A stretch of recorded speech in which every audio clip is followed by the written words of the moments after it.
Ram Ram Ram. Sarvebhyah Hritpurvaka Namaskaraha. Welcome to class 58 of Learn to Chant Bhagavad Gita.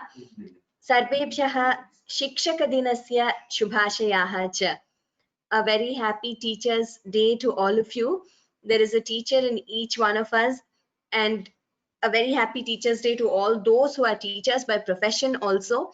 And in life, we also learn so much from every person we meet, from a child, from our parents, and of course, from our teachers, from friends.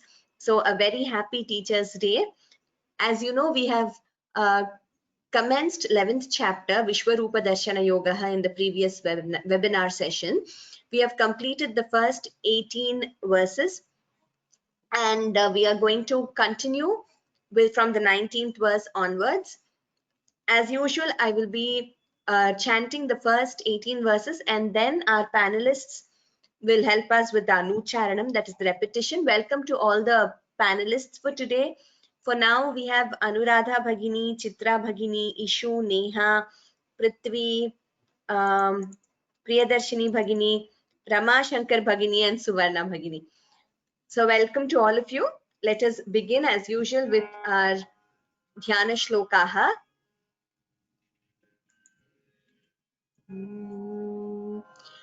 गुरुरेव गतिर्गुरुमेव भजे गुरुणैव सहास्मि नमो गुरवे न गुरोः परमं शिशुरस्मि गुरोः मतिरस्ति गुरौ मम पाहि गुरो नारायणं नमस्कृत्य नरं चैव नरोत्तमं देवीं सरस्वतीं व्यासं ततो जयमुदीरयेत् वसुदेवसुतं देवं कंसचाणूरमर्दनं देवकी परमानन्दं कृष्णं वन्दे जगद्गुरुम् पार्थाय प्रतिबोधितां भगवता नारायणेन स्वयं व्यासेन ग्रथितां पुराणमुनिना मध्ये महाभारतम् अद्वैतामृतवर्षिणीं भगवतीम् अष्टादशाध्यायिनीम् अम्ब त्वामनुसन्दधामि भगवद्गीते भवद्वेषिणीम् नमोऽस्तु ते व्यासविशालबुद्धे पुल्लारविन्दायतपत्रनेत्र येन त्वया भारततैलपूर्णः प्रज्वालितो ज्ञानमयः प्रदीपः मूकं करोति वाचालं पङ्गुल्लङ्घयते गिरिं यत्कृपातमहं वन्दे परमानन्दमाधवम् सर्वोपनिषदो गावः दोग्धा गोपालनन्दनः पार्थो वत्सः सुधीर्भोक्ता दुग्धं गीतामृतं महत् शान्ताकारं भुजगशयनं पद्मनाभं सुरेशं विश्वाधारं गगनसदृशं मेघवर्णं शुभाङ्गं लक्ष्मीकान्तं कमलनयनं योगिभिर्ध्यानगम्यं वन्दे विष्णुं भवभयहरं सर्वलोकैकनाथम् यं ब्रह्मा वरुणेन्द्ररुद्रमरुतः स्तुन्वन्ति दिव्यैस्तवैः वेदैः साङ्गपदक्रमोपनिषदैः गायन्ति यं सामगाः ध्यानावस्थिततद्गतेन मनसा पश्यन्ति यं योगिनः यस्यान्तन्न विदुः सुरासुरगणाः देवाय तस्मै नमः धृतराष्ट्र उवाच धर्मक्षेत्रे कुरुक्षेत्रे समवेतायुयुत्सवः मामकाः पाण्डवाश्चैव किमकुर्वत Sanjay?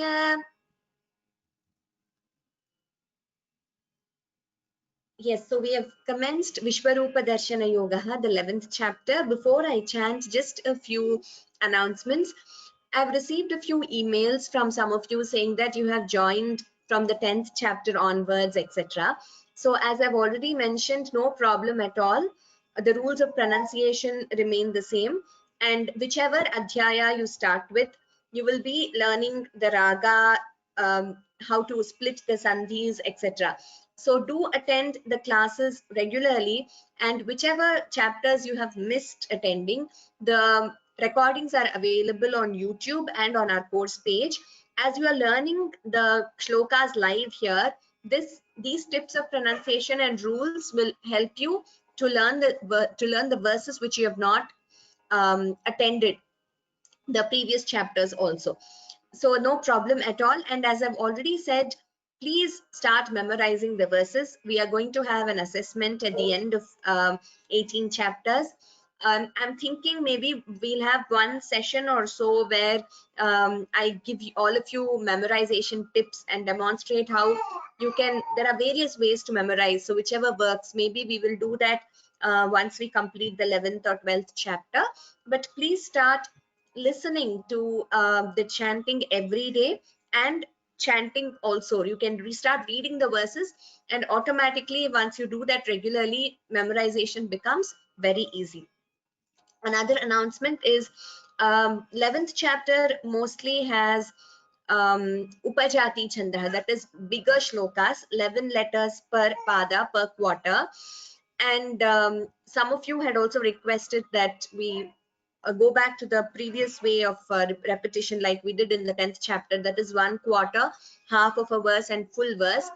So as this is a new raga for the big verses, and many of you have joined newly, so we will incorporate that. We will do pada by pada, then the half shloka and the full verse. As we move forward, let's see, 12th chapter, 13th chapter, they're all relatively simpler, and Anushtup Chandaha, smaller verses. So maybe we can pick up pace and make it more efficient and learn more verses per class then. So I will commence with a recap of whatever we learned in the previous class. Om Shri Paramatmane Namaha. Atha Ekadashodhyayah Vishwarupa Darshana Yogah. Arjuna Uvacha Madanugrahaya Paramam Guhyamadhyatma Sanghitam Yatva Yoktam Vachastena Mohoyam Vigato Mama Bhavapyayau hi bhutanam Shrutau vistarasho maya Tvattah Kamalapatraksha Mahatmyamapi chavyayam Evametadhyathatvam Atmanam Parameshvara Drashtumichhami te rupam Aishwaram Purushottama Manyase yadi tacchakyam Maya drashtumiti prabho Yogeshvara tato me tvam Darshayatmanamavyayam. Shri Bhagavanuvacha Pashya me partha rupani Shatashodha sahasrashah Nana vidhani divyani Nana varnakritini cha Pashyadityan vasun rudran Ashvinau marutastatha Bahunya drishta purvani पश्याश्चर्याणि भारत इहैकस्थं जगत्कृत्स्नं पश्याद्य सचराचरम् मम देहे गुडाकेश यच्चान्यद्द्रष्टुमिच्छसि न तु मां शक्यसे द्रष्टुमनेनैव स्वचक्षुषा दिव्यं ददामि ते चक्षुः पश्य मे योगमैश्वरम् सञ्जय उवाच एवमुक्त्वा ततो राजन् महायोगेश्वरो हरिः दर्शयामास पार्थाय परमं रूपमैश्वरम् अनेकवक्त्रनयनम् अनेकाद्भुतदर्शनम् अनेकदिव्याभरणम् दिव्यानेकोद्यतायुधम् दिव्यमाल्याम्बरधरम् दिव्यगन्धानुलेपनम् सर्वाश्चर्यमयं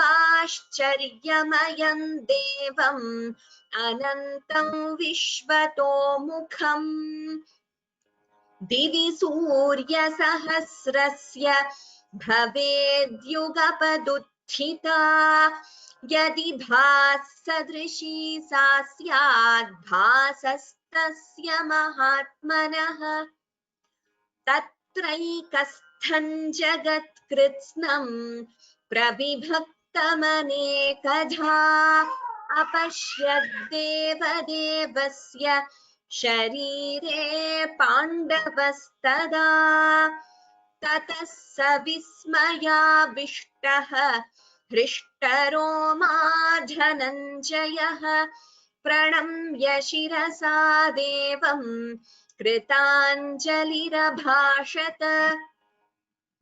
अर्जुन उवाच पश्यामि देवांस्तव देवदेहे सर्वांस्तथा भूतविशेषसङ्घान् ब्रह्माणमीशं कमलासनस्थं ऋषींश्च सर्वानुरगांश्च दिव्यान् अनेकबाहूदरवक्त्रनेत्रं पश्यामि त्वां सर्वतोऽनन्तरूपं नान्तन्न मध्यन्न पुनस्तवादिं पश्यामि विश्वेश्वर विश्वरूप किरीटिनं गदिनं चक्रिणं च तेजोराशिं सर्वतो दीप्तिमन्तं पश्यामि त्वां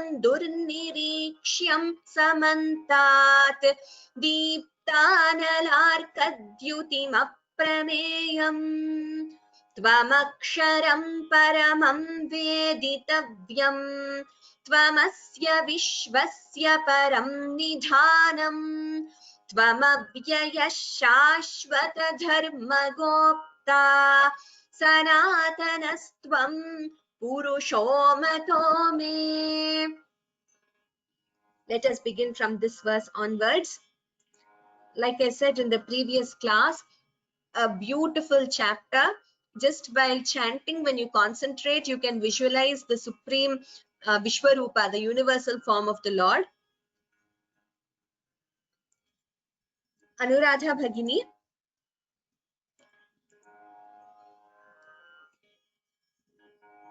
कृपया अनम्यूट करो तो.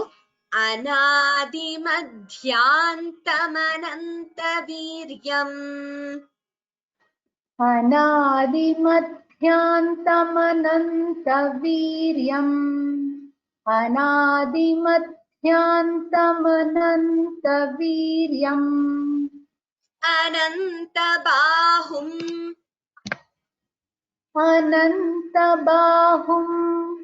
अनन्तबाहुम् शशिसूर्यनेत्रम्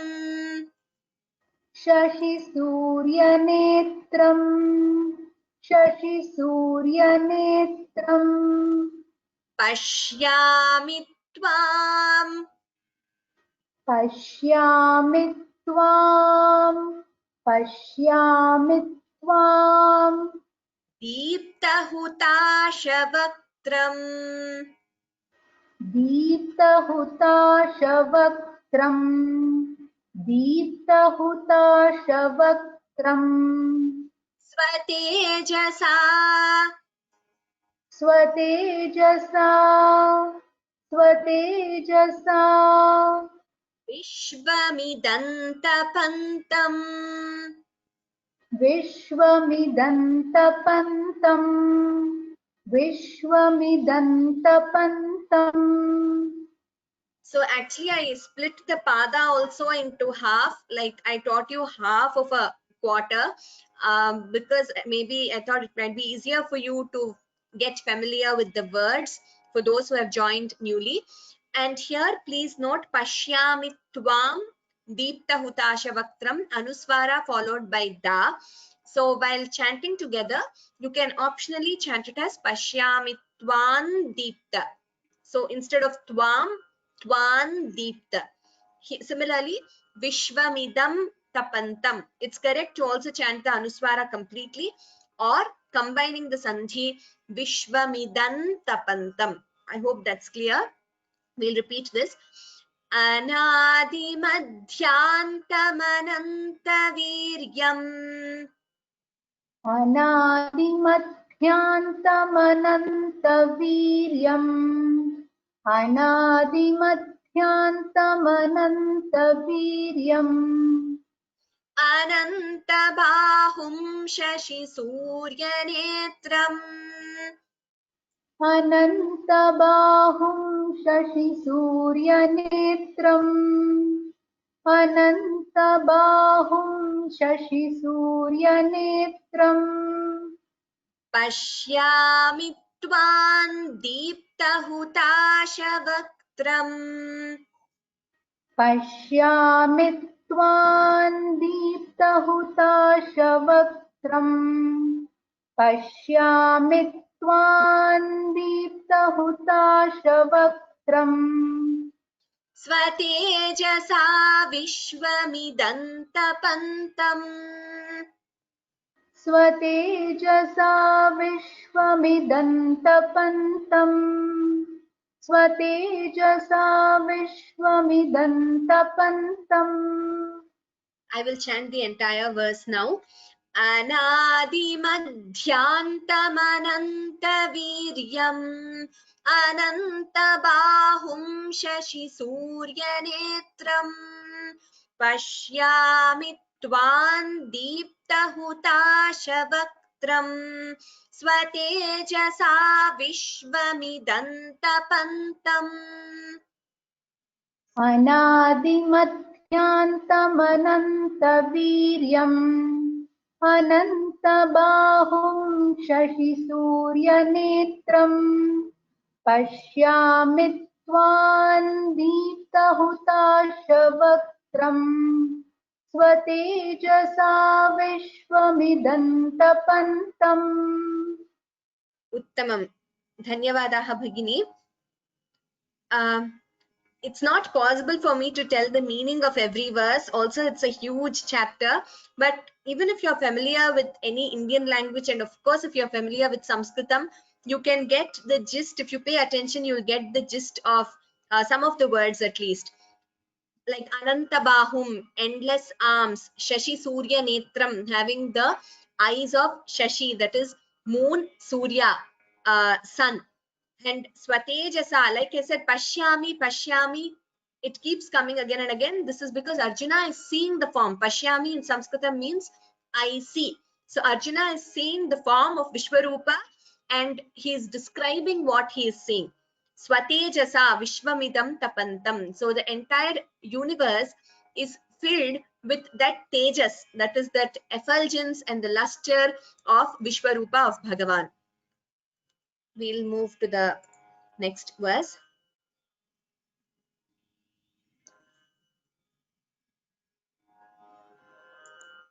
Neha, please unmute yourself.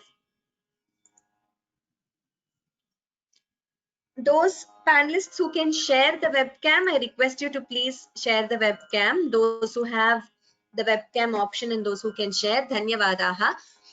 Dhyava prithivyoridhamantaram hi.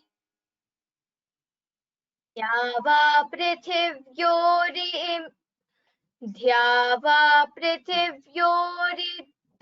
तरं हि द्यावा पृथिव्योरिदमन्तरं हि. द्यावा पृथिव्योरिदमन्तरं हि द्यावा पृथिव्योरिदमन्तरं हि व्याप्तं त्वयैकेन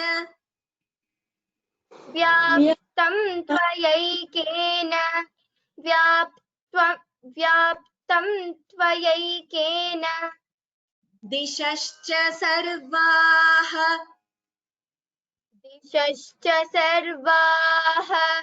दिशश्च सर्वाः दृष्ट्वाद्भुतम् दृष्ट्वाद्भुतं रूपमुग्रन्तवेदम्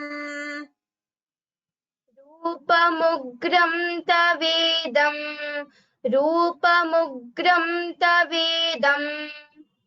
लोकत्रयं प्रव्यथितं महात्मन् प्रव्यथितं महात्मन्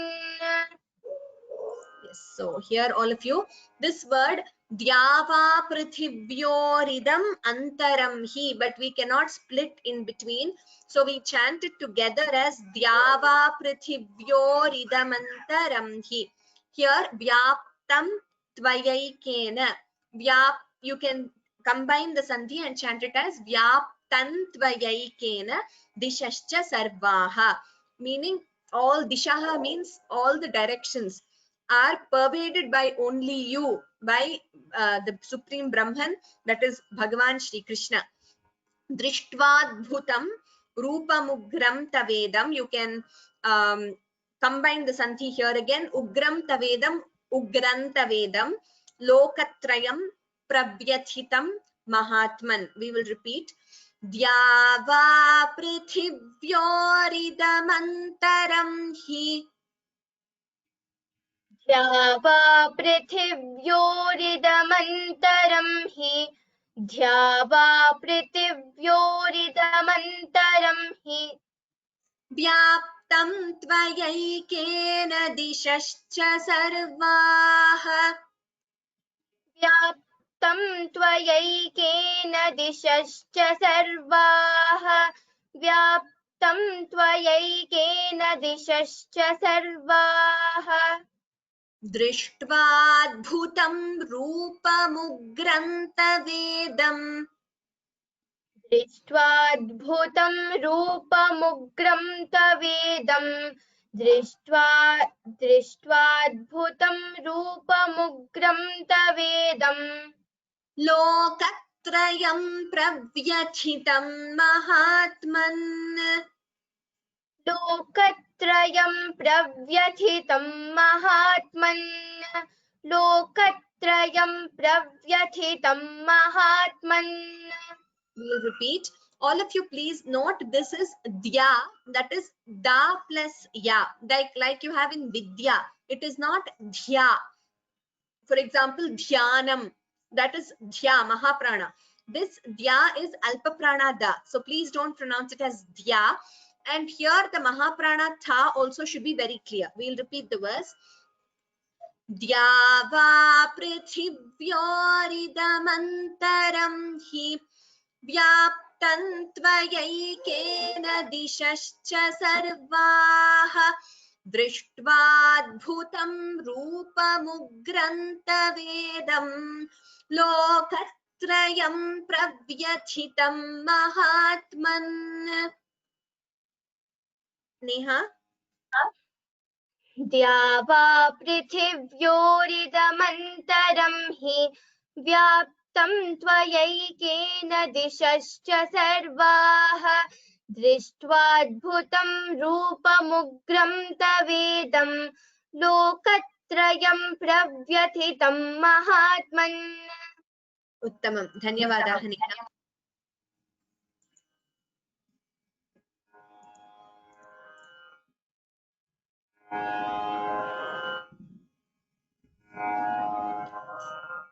चित्रा त्यागराजन भगिनी, please unmute yourself.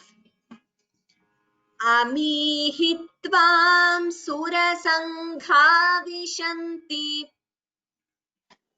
अमीहि त्वां सुरसङ्घा विशन्ति अमीहि त्वां सुरसङ्घा विशन्ति केचित् भीताः केचित् भीताः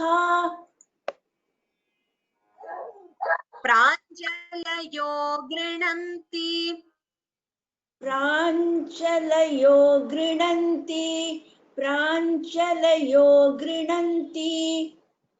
स्वस्तीत्युक्त्वा स्वस्तियुक्त्वा it is not swasti uktva, it is swastitयुक्त्वा, swasti iti uktva, swastitयुक्त्वा, swastitयुक्त्वा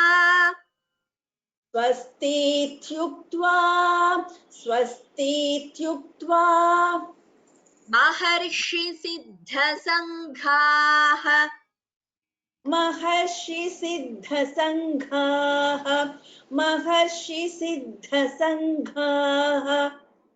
स्तुवन्ति त्वां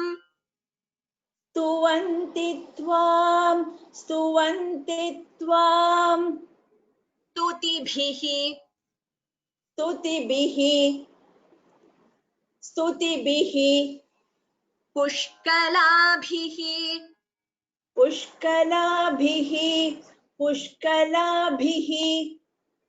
Please note all of you.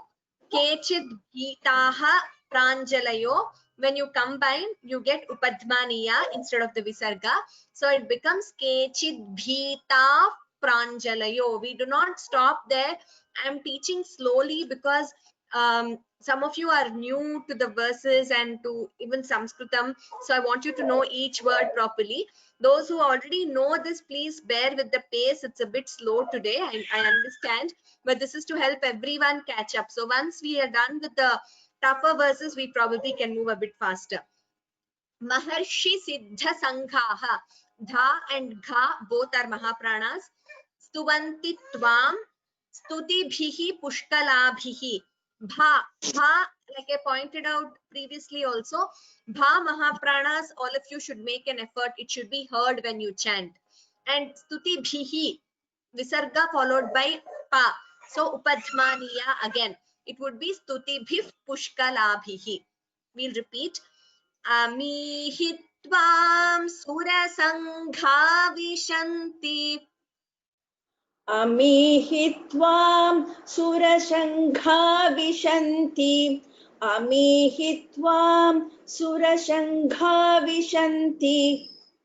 केचित् भीताः प्राञ्जलयो गृह्णन्ति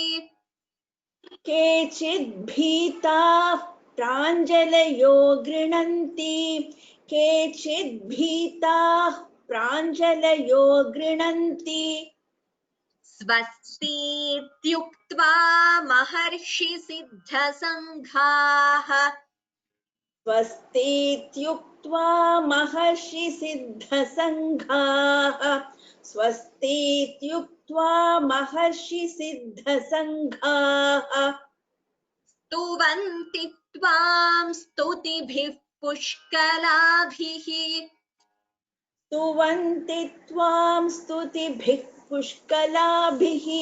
स्तुवन्ति त्वां स्तुतिभिः पुष्कलाभिः अमीहि त्वां सुरसङ्घा विशन्ति केचिद् भीताः प्राञ्जलयो गृह्णन्ति स्वस्तीत्युक्त्वा महर्षि सिद्धसङ्घाः स्तुवन्ति त्वां स्तुतिभिः पुष्कलाभिः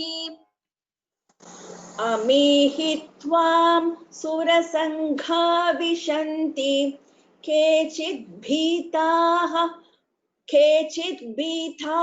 प्राञ्जलयो गृह्णन्ति स्वस्तीत्युक्त्वा महर्षि सिद्धसङ्घाः स्तुवन्ति त्वां स्तुतिभिः पुष्कलाभिः. Dhanyavadaha Bhagini. So if you see, all these verses are also a way to increase your lung capacity. They need more breath. If you can't chant an entire pada completely, you can stop here, Kechid Bhitaha. But better to chant it continuously. Kechid Bhita Pranjalayo Grinanti. Issue. Next one. Kripaya unmute karo to and please share your webcam also.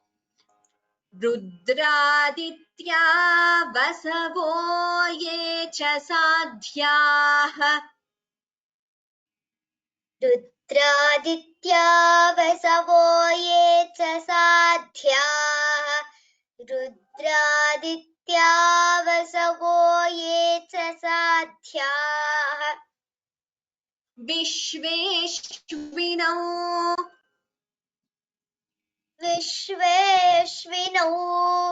विश्वेश्विनौ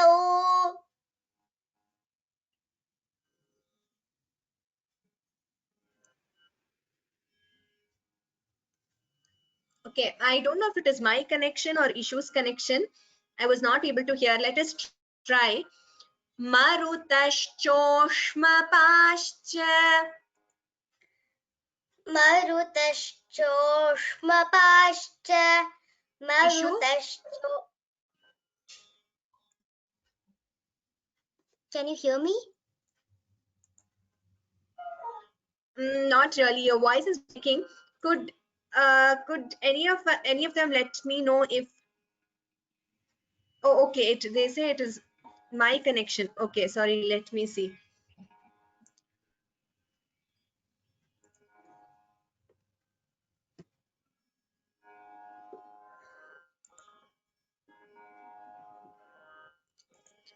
विश्वेश्विनौ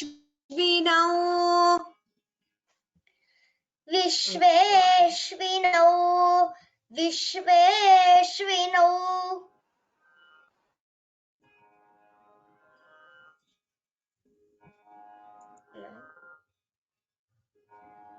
मरुतश्चोष्मपाश्च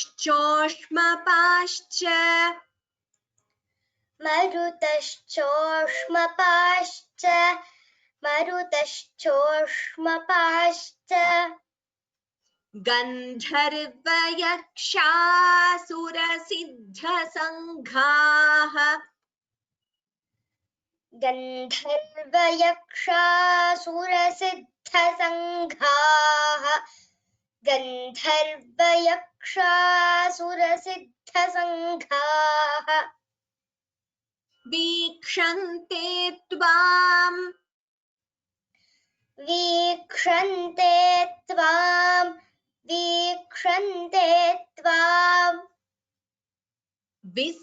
विस्मिताश्चैव सर्वे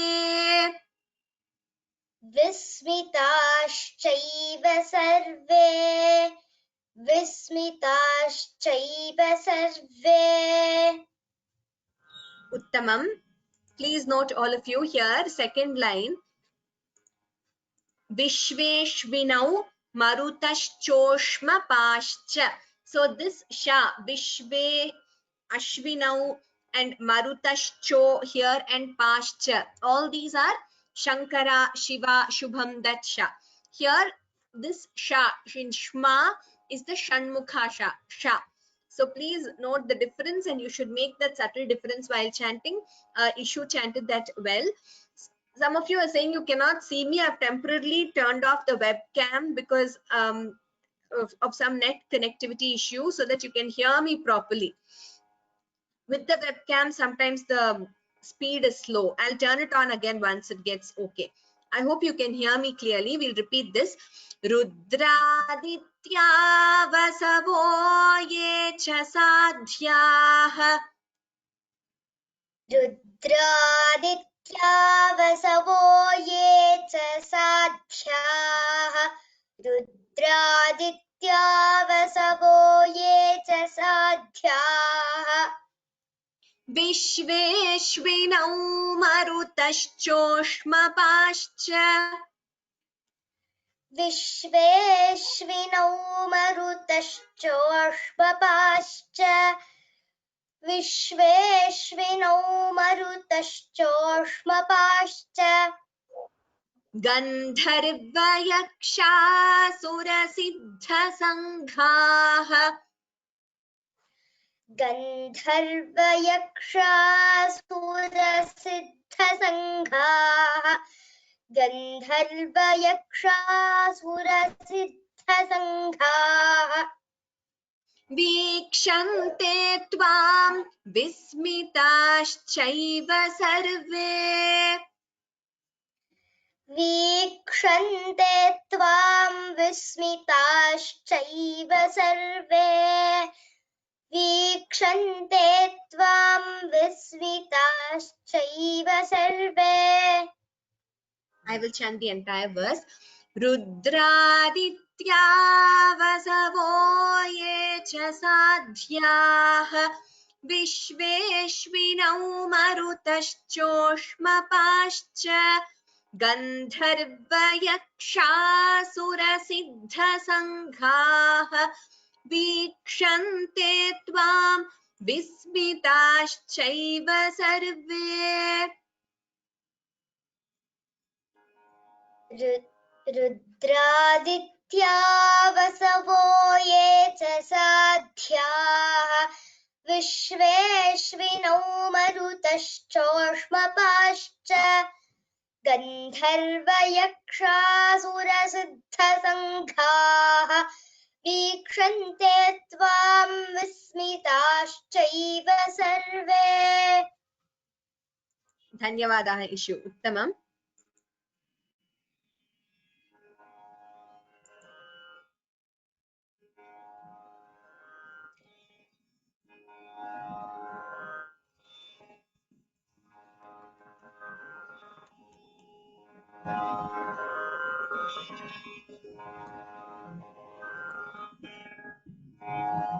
Prithvi, next verse. Rupam mahatte bahuvaktra netram.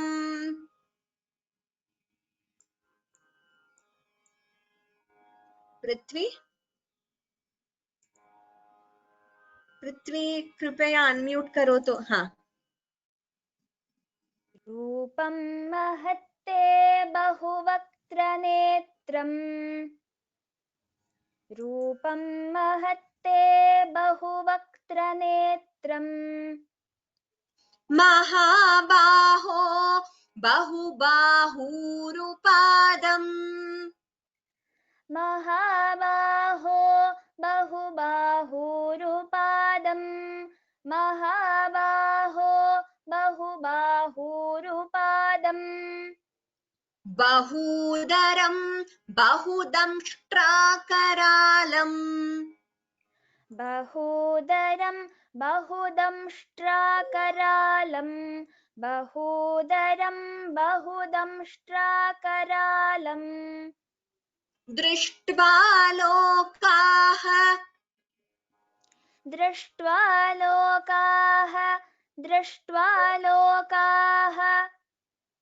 प्रव्यथितास्तथाहम्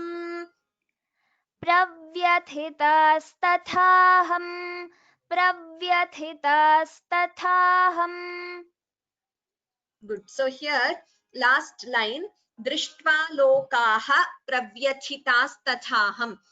if you can't chant the entire pada completely, you can take a pause after lokaha, but better to chant it fully. So drishtva loka pravyathitasthaham. Visarga followed by pa becomes upadmaniya. I will chant that now. Drishtva loka pravyathitasthaham. दृष्ट्वा लोकाः प्रव्यथितास्तथाहम् दृष्ट्वा लोकाः प्रव्यथितास्तथाहम्. So the tha, please note the tha here pravyathitasthaham. So thi and tha here are mahaprana. The ta and ta here are alpaprana. We should not interchange while chanting. Rupam mahatte bahuvaktra netram mahabaho bahubahurupadam. रूपं महत्ते बहुवक्त्रनेत्रं महाबाहो बहुबाहुरुपादं रूपं महत्ते बहुवक्त्रनेत्रं महाबाहो बहुबाहुरुपादम्. Bahudaram bahudamshtrakaraalam drishtva loka pravyathitasthaham. बहूदरं बहुदंष्ट्राकरालं दृष्ट्वा लोकाः प्रव्यथितास्तथाहम् बहूदरं बहुदंष्ट्राकरालं दृष्ट्वा लोकाः प्रव्यथितास्तथाहम्. Rupam mahatte bahuvaktra netram mahabaho bahubahurupadam bahudaram bahudamshtrakaraalam drishtva loka pravyathitasthaham. रूपं महत्ते बहुवक्त्रनेत्रं महाबाहो बहुबाहुरुपादं बहूदरं बहुदंष्ट्राकरालं दृष्ट्वा लोकाः प्रव्यथितास्तथाहम्. उत्तमं, धन्यवादाः पृथ्वी. Next one, Rama Shankar Bhagini.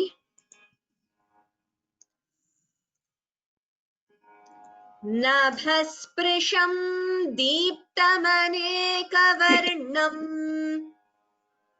नभस्पृशं दीप्तमनेकवर्णम् नभस्पृशं दीप्तमनेकवर्णम् व्यात्ताननं दीप्तविशालनेत्रम् व्यात्ताननं दीप्तविशालनेत्रम्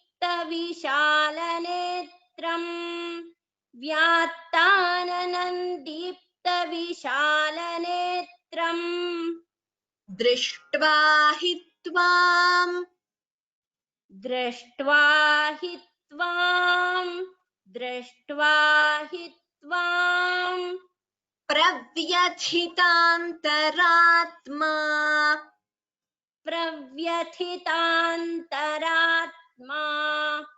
प्रव्यथितान्तरात्मा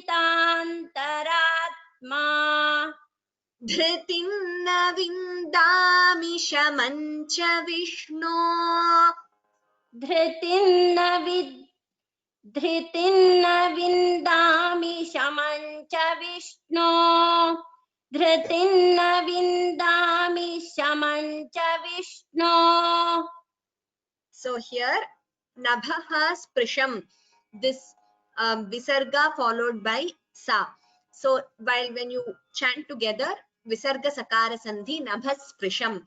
Nabha sprisham means which is touching the skies. Nabha sprisham, here vyattananam deepta vishala netram. So while combining anuswara followed by da, you chant it as vyattananam deepta vishala netram. Pravyathitantaratma. Please note the alpa prana before that you have a Mahaprana tha. So please chant that clearly. Last line, dhritim na, anuswara followed by na. Sandhi, when you combine, it is dhritin na.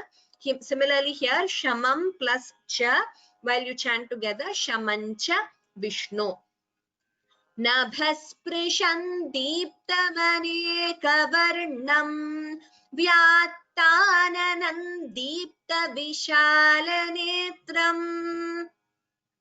नभस्पृशं दीप्तमनेकवर्णं व्यात्ताननं दीप्तविशालनेत्रम् नभस्पृशं दीप्तमनेकवर्णं व्यात्ताननं दीप्तविशालनेत्रम् दृष्ट्वा हि त्वां प्रव्यथितान्तरात्मा धृतिं न विन्दामि शमं च विष्णो. दृष्ट्वा हि त्वां प्रव्यथितान्तरात्मा धृतिं न विन्दामि शमं च विष्णो. दृष्ट्वा हि त्वां प्रव्यथितान्तरात्मा धृतिं न विन्दामि शमं च विष्णो. उत्तमम्. नभस्पृशं दीप्तमनेकवर्णं व्यात्ताननं दीप्तविशालनेत्रं दृष्ट्वा हि त्वां प्रव्यथितान्तरात्मा धृतिं न विन्दामि शमं च विष्णो. नभस्पृशं दीप्तमनेकवर्णं व्यात्ताननं दीप्तविशालनेत्रं दृष्ट्वा हि त्वां प्रव्यथितान्तरात्मा धृतिं न विन्दामि शमं च विष्णो. धन्यवादाः भगिनी. सुवर्णा सुदगुनी भगिनी, next one.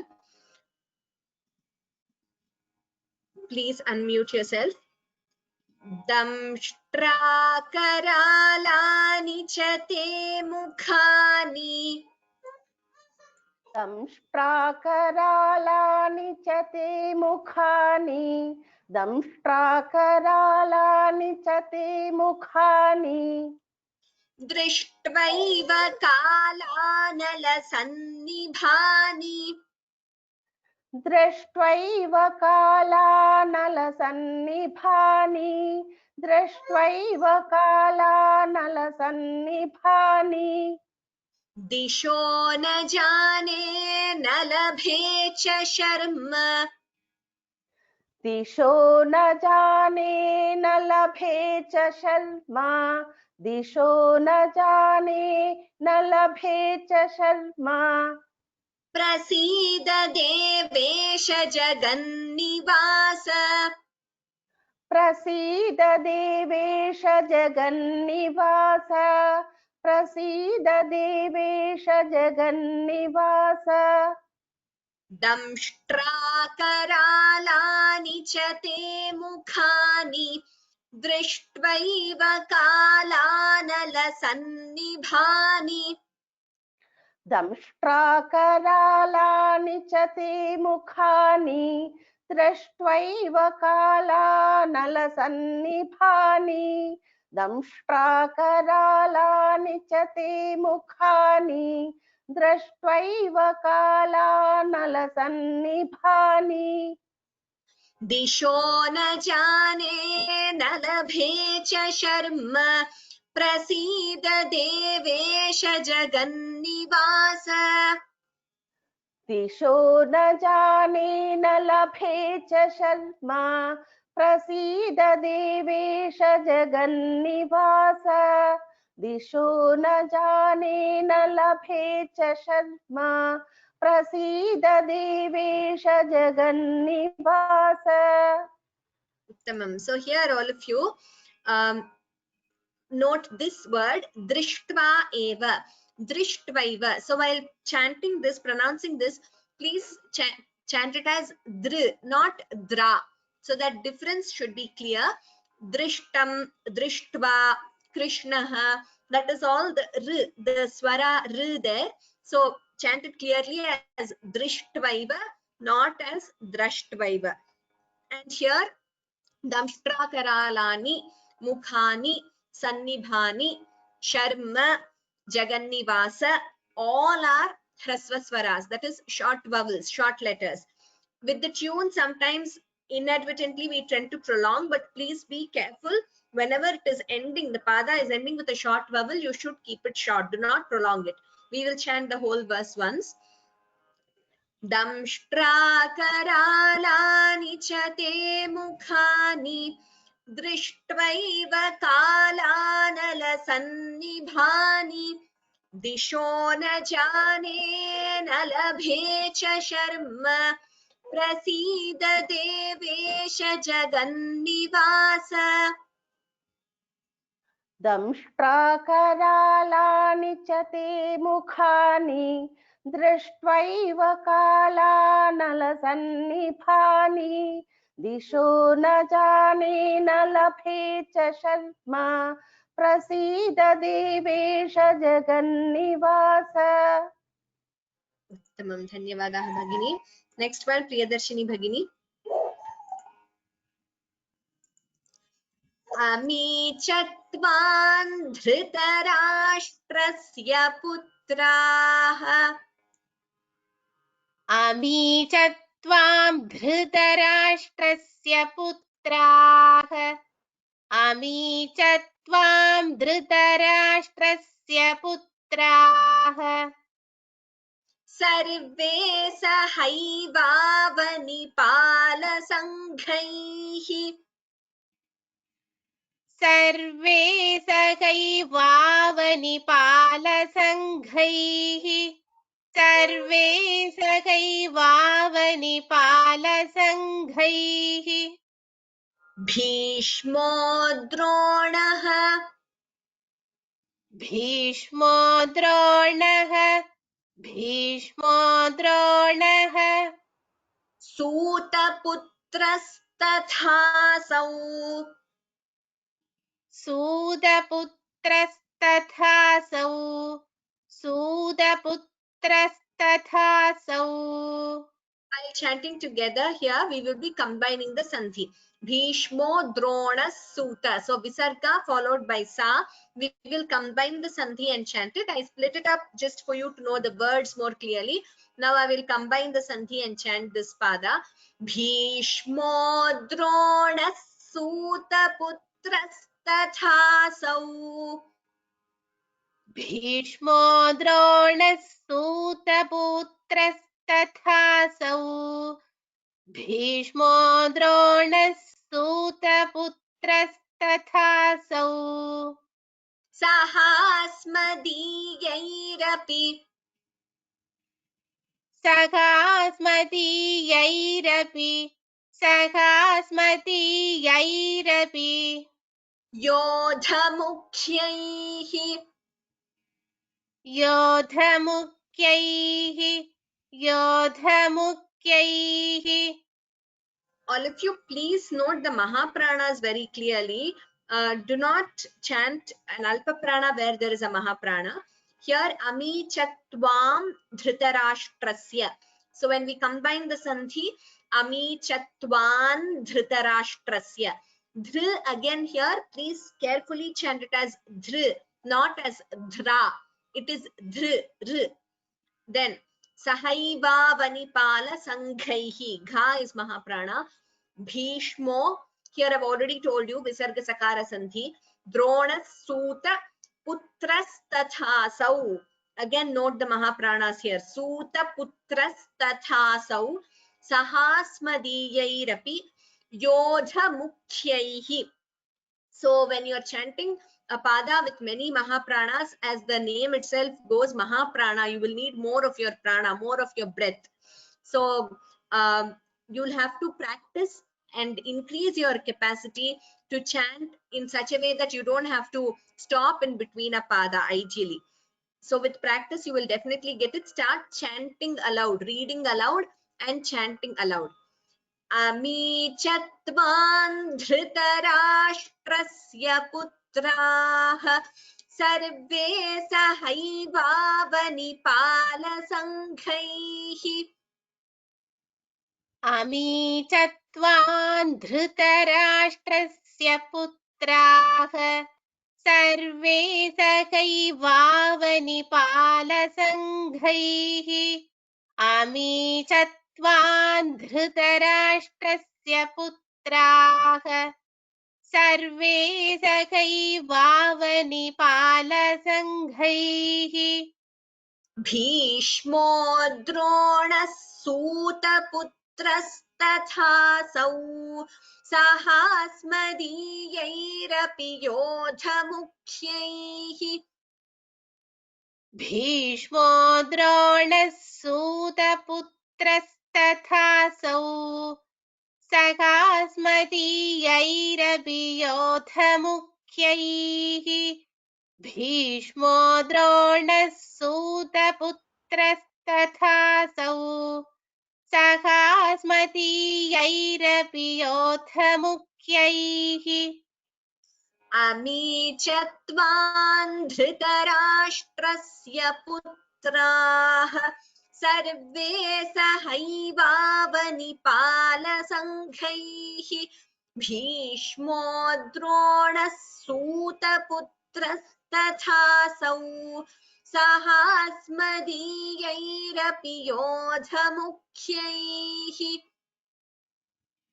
अमी चत्वान् धृतराष्ट्रस्य पुत्राः सर्वे सहैवावनिपालसङ्घैः भीष्मद्रोणः सूतपुत्रस्तथासौ भीष्मो द्रोणस् not भीष्म भीष्मो द्रोणः सूतपुत्रस्तथासौ भीष्मो द्रोणः सूतपुत्रस्तथासौ सहास्मदीयैरपि योधमुख्यैः धन्यवादाः भगिनी. And one more thing, all of you, please note this word putra. Putra is son, S-O-N, son. Putra here, it is not a dirgha, so it should not be heard as pu. It is just putra. We have gone a bit slow today, but hope all of you are able to know the words and the verses clearly. So let me recap whatever we have learned today.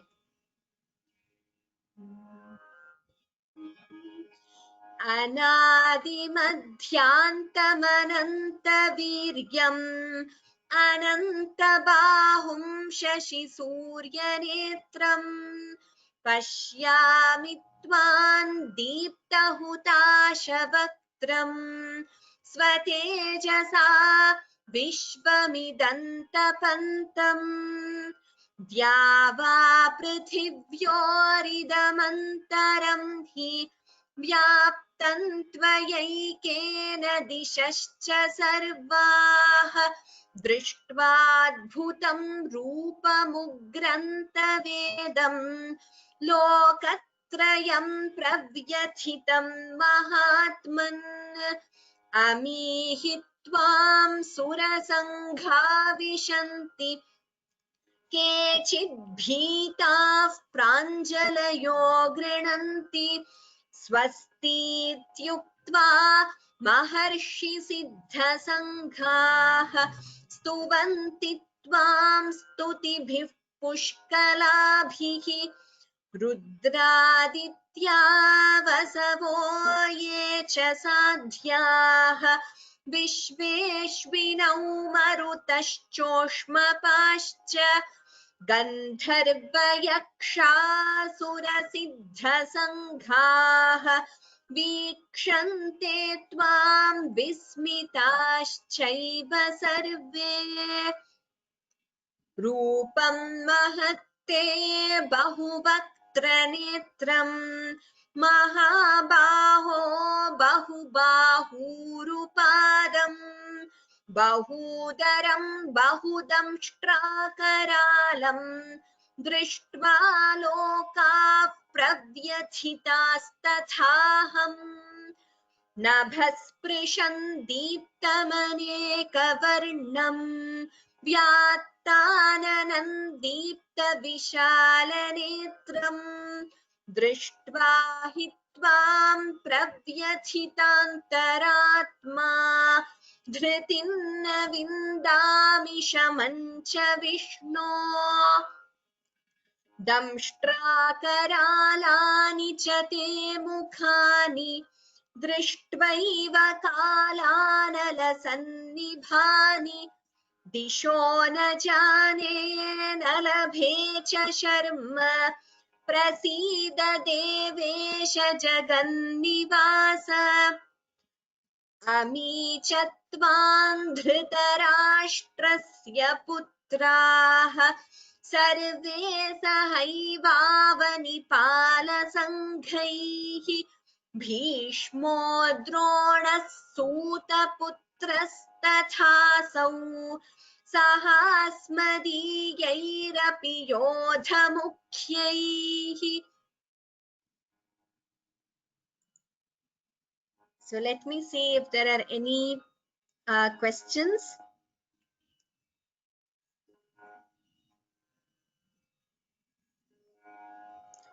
It is kechid bhitaha, not kech bhit. I mean, in English, actually, if you write, the pronunciation is not very correct. Usha Bhagini, it is kechid bhitaha. Kechit bhitaha together, kechid bhitaha. Pranchalayo grananti. It means some of them, out of fear, when seeing the Vishwarupa, they stand there awestruck with folded hands. Pranjalayaha means with folded hands.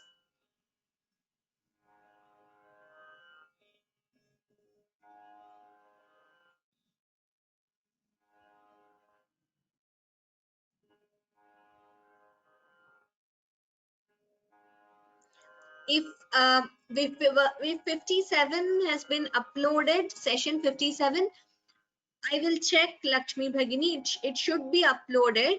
I think it has been, but I can check again and let you know.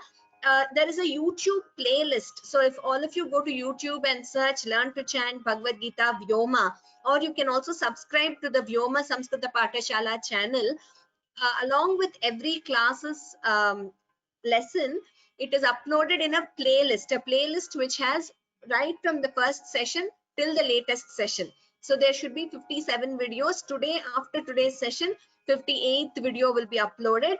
In that, in an order you get, and you can go through, and it is also labeled very clearly which chapter, how many verses, and also at the end of each chapter, when we revise, you have the entire chapter's chanting there. So please listen to that, all of you. Those who have just joined newly, start listening. By listening more, you'll easily pick up.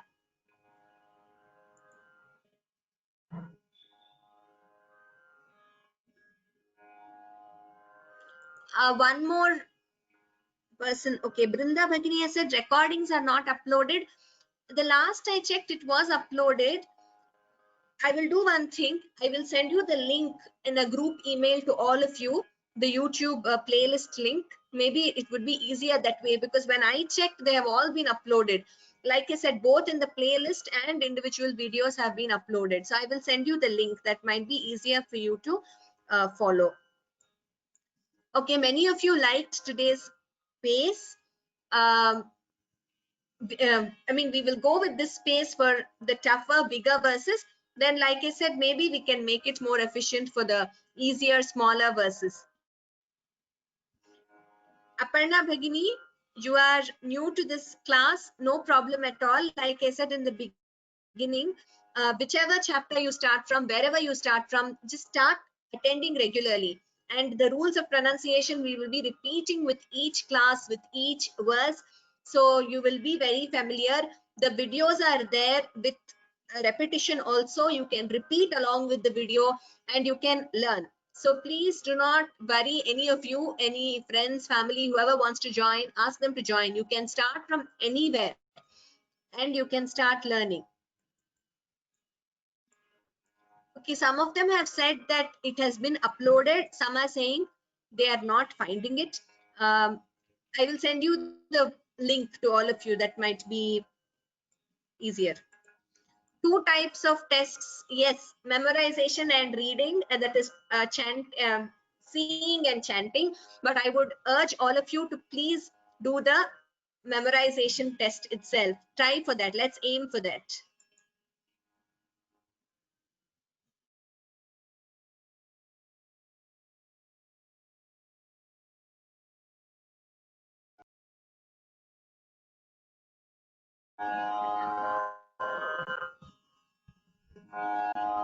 How many verses are there in this chapter? Darsh Ravi Mahodaya, there are more than 45 verses are there in this chapter, if I'm not wrong. But we'll be covering all of them in class.